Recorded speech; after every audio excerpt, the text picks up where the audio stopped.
प्रिय विद्यार्थियों, DSS online कक्षा में आपका स्वागत है। मैं आपकी हिंदी अध्यापिका सरता सिंह आज आप लोगों को हिंदी बसंत भाग 2 के पाठ 15 नीलकंठ के बारे में बताऊंगी।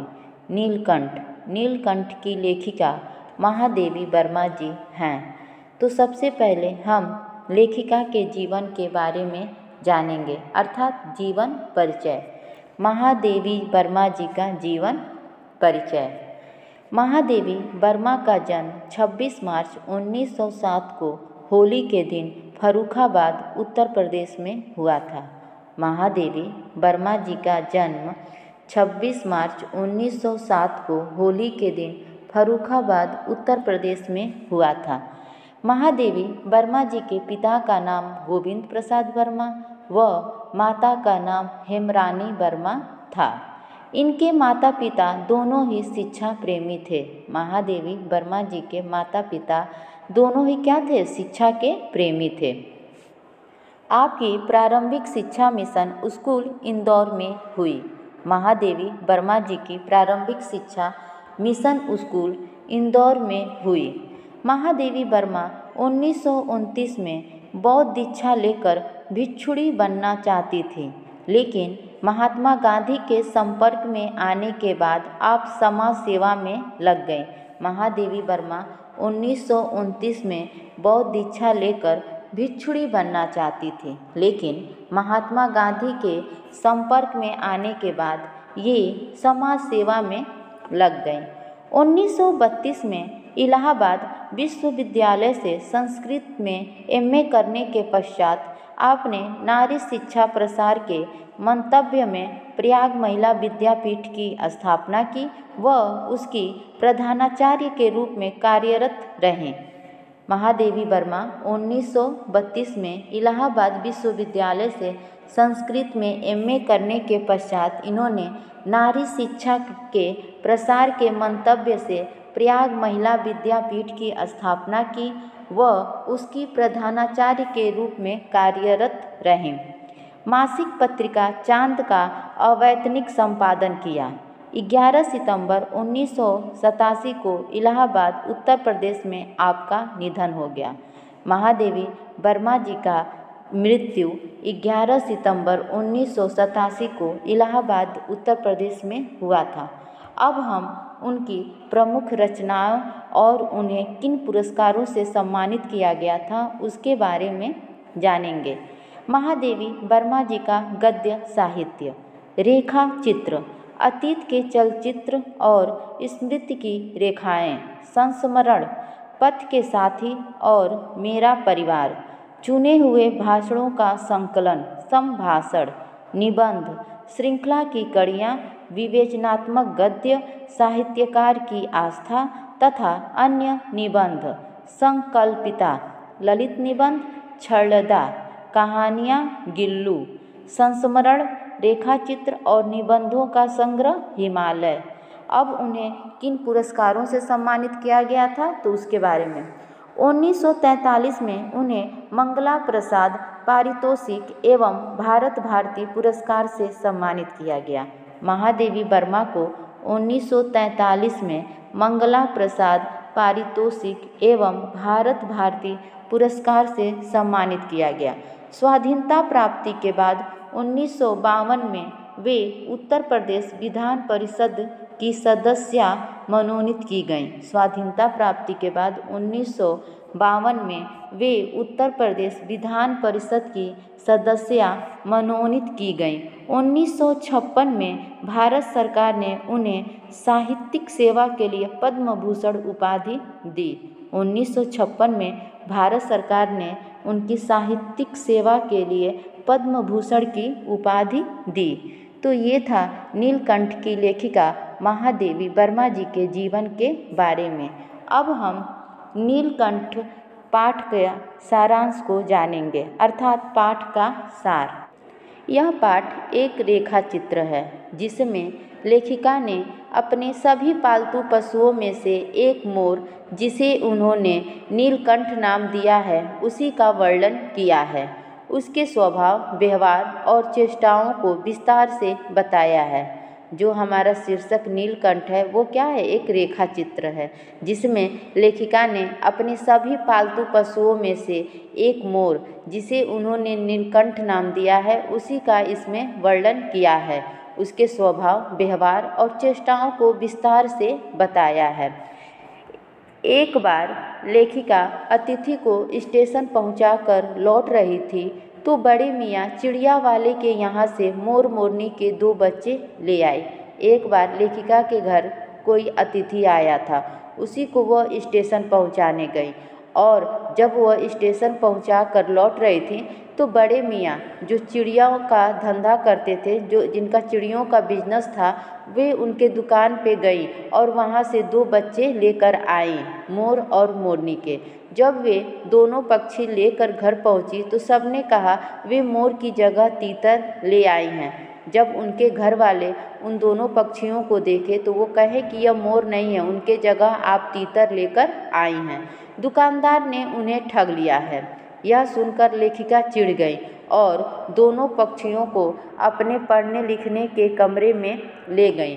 दोनों पक्षी उनके कमरे में आज़ादी से घूमते रहे। जब वे लेखिका से घुल मिल गए तो वे लेखिका का ध्यान अपनी हरकतों से अपनी ओर खींचते। जब वे थोड़े बड़े हुए तो उन्हें अन्य पशु पक्षियों के साथ जाली घर पहुंचा दिया गया। धीरे धीरे दोनों बड़े होने लगे और सुंदर मोर मोरनी में बदल गए। मोर के सिर की कलगी बड़ी और चमकीली हो गई थी, चोंच और तीखी हो गई थी, गर्दन लंबी नीले हरे रंग की थी, पंखों में चमक आने लगी थी। मोरनी का विकास मोर की तरह सौंदर्यमय नहीं था, परंतु मोर की उपयुक्त सहचारिणी थी।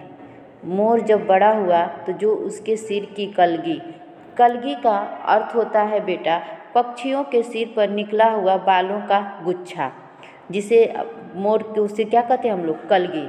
तो मोर के सिर की कलगी क्या हो गई थी, बड़ी हो गई थी और वो बहुत ही चमकीली हो गई थी। और जो उसकी चोंच थी वो बहुत तीखी हो गई थी और जो उसका गर्दन था वो लंबा और नीले हरे रंग की थी और जो उसके पंख थे उसमें भी चमक आने लगी थी।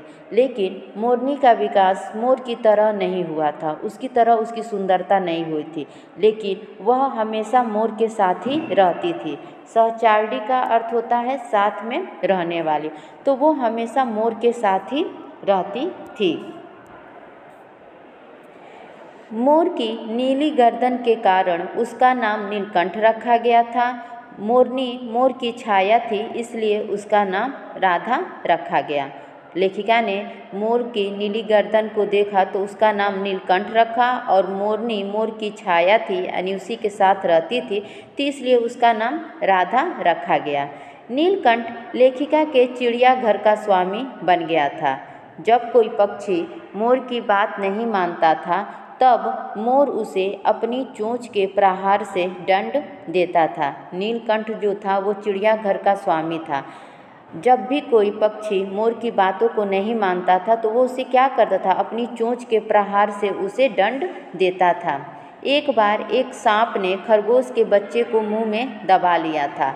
नीलकंठ ने उस सांप को अपने चोंच के प्रहार से टुकड़े कर दिए। खरगोश के बच्चे को रात भर अपने पंखों के नीचे रखकर गर्मी देता रहा। एक बार एक सांप जाली घर में चला आया और एक खरगोश के बच्चे को अपने मुंह में दबा लिया था। जब नीलकंठ ने देखा तो उस सांप को अपने चोंच के प्रहार से टुकड़े कर दिए और उस खरगोश के बच्चे को रात भर अपने पंखों के नीचे रखकर उसको गर्मी देता रहा। इस प्रकार वह खरगोश की जान को बचा लिया। बसंत पर मेघों की सांवली छाया में अपने इंद्रधनुषी पंख फैलाकर नीलकंठ एक सहजात लय ताल में नाचता रहता। जब भी बसंत का मौसम आता तो वो जब बादल काले हो जाते तो उसमें अपने इंद्रधनुषी पंख को फैलाकर वह नाचता रहता। लेखिका को नीलकंठ का नाचना बहुत अच्छा लगता। अनेक विदेशी महिलाओं ने उसकी मुद्राओं को अपने प्रति व्यक्त सम्मान समझकर उसे परफेक्ट जेंटलमैन की उपाधि दे दी थी। लेखिका के साथ कभी कभी विदेशी महिलाएं भी उनके साथ उनके जाली घर में जाती थी, जहाँ वहाँ पे पक्षियाँ रहती थीं। तो तो जब उन्होंने मोर को देखा तो उनकी मुद्राओं को अपने प्रति व्यक्त सम्मान समझकर उसे परफेक्ट जेंटलमैन की उपाधि दे दी थी। नीलकंठ और राधा को वर्षा ऋतु बहुत अच्छी लगती थी। उन्हें बादलों के आने से पहले उनकी आहट सुनाई देने लगती थी। बादलों की गड़गड़ाहट, वर्षा की रिमझिम, बिजली की चमक जितनी अधिक होती थी, नीलकंठ के नृत्य में उतनी ही तन्मयता और वेग बढ़ता जाता था। बरसात के समाप्त होने पर वह दाहिने पंजे पर दाहिना पंख और बाएं पर बायां पंख फैलाकर सुखाने लग जाता था। उन दोनों के प्रेम में एक दिन तीसरा भी आ गया। एक दिन लेखिका को बड़े मियाँ की दुकान से एक घायल मोरनी 7 रुपए में मिली। एक दिन लेखिका फिर बड़े मियाँ की दुकान पे गई और वहाँ से एक घायल मोरनी जिसको चोट लगी थी उसको 7 रुपए में लेकर आई।